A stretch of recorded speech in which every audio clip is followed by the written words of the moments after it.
حضور یورپی معاشرے میں یا یہ جو ماڈرن معاشرہ ہے اس میں بعض ڈرگز کے استعمال سے جو بچے پیدا ہوتے ہیں ان میں بعض موروثی نقص آ جاتے ہیں. ٹھیک ہے.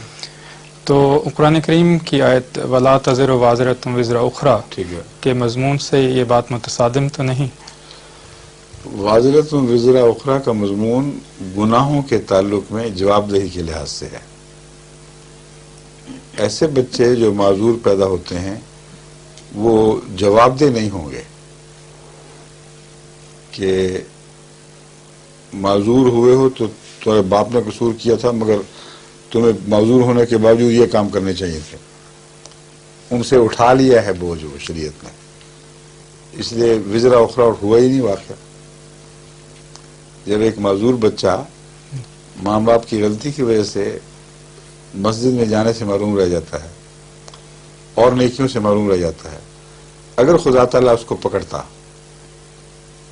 کہ ہم نہیں مانتے جو کچھ ہوئے تمہارے ماں باپ کا قصور ہے ہم تمہیں ضرور پکڑیں گے، تو پھر یہ آیت بے محل ہو جاتی لا تزر وازرۃ وزر اخرى. بس جواب دہی کے تعلق میں کوئی بھی ایسا استثناء نہیں ہے جو اس آیت سے الگ ہو. سمجھیں؟ جی. لیکن یہ ہے بات. فرمائیے. بچہ یہ سوال کر سکتا ہے کہ میرا کیا قصور تھا؟ ٹھیک ہے. اور اگر ڈرگ نہ ہوتی تو کوئی اندھا بچہ پیدا نہیں ہو سکتا تھا. ہاں ہو سکتا تھا. پھر اس صورت میں بھی حضور اگر بچہ یہ سوال کرتا ہے اگر مطلب ماں باپ کا قصور نہیں ہے، قصور تو سزا کے وقت اٹھتی ہے. ویسے ہی تو میں سمجھا رہا ہوں آپ کو. اگر جواب دہی ہوتی تو پھر کہتا میرا کیا قصور تھا. دینے والا کیا ہر ایک کو ایک ہی جتنا دینے کا پابند ہے یا نہیں؟ یہ سوال اٹھائیں پہلے.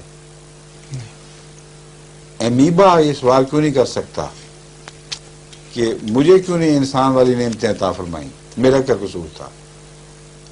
ایک سور یہ سوال کیوں نہیں کرتا کہ مجھے میرے متعلق ایسی ایسی باتیں آئی ہیں، پلید جانور قرار دیا گیا، میرا اس میں کیا قصور ہے، کیوں نے بنایا ہے؟ تو یہ مضمون تو بچوں سے تعلق نہیں رکھتا، یہ کل عالم کی تخلیق کا جو فلسفہ ہے اس سے تعلق رکھتا ہے درجہ بدرجہ. ہاں اگر اس کو امیبا کے یہ کہا جاتا کہ تو نے 5 وقت نماز کیوں نہیں پڑھی، پھر اس کو حق تھا.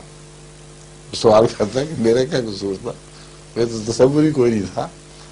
اس لیے خدا تعالیٰ نے جہاں جواب طلبی کرنی ہے وہاں یہ اصول ہے لا یکلف اللہ نفسا الا وسعها لا تزر وازرۃ وزر اخرى.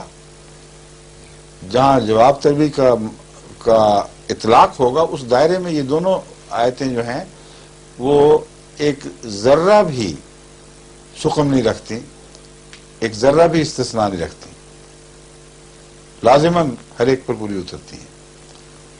جہاں عطا میں فرق ہے اس کے بغیر تو کائنات بنتی نہیں.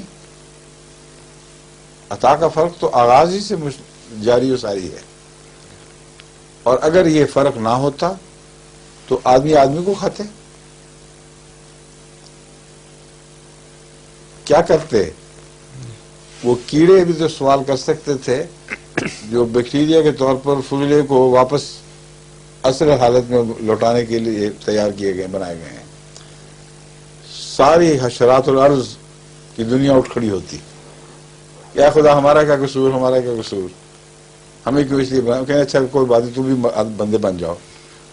تو یہ پلان آف تھنگس تو اتنی امکانہ ہے کہ اس کے بعد دنیا سے چھٹی ہو تو بہتر ہے.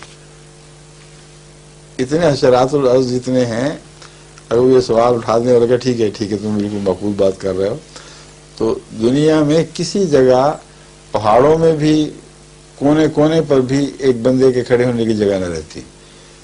سمندر میں سارے غرق ہو جاتے، اوپر تک ان کی چوٹیاں بنتی، تب بھی جگہ نہ بچتی. کیونکہ حشرات الارض ہی صرف اگر انسان کے جسم کے برابر ان کا جسم بن جائے تو سمندروں کی تہوں سے ہمالہ اٹھ کھڑے ہوتے آدمیوں کے. تو یہ کیسا نقشہ ہے؟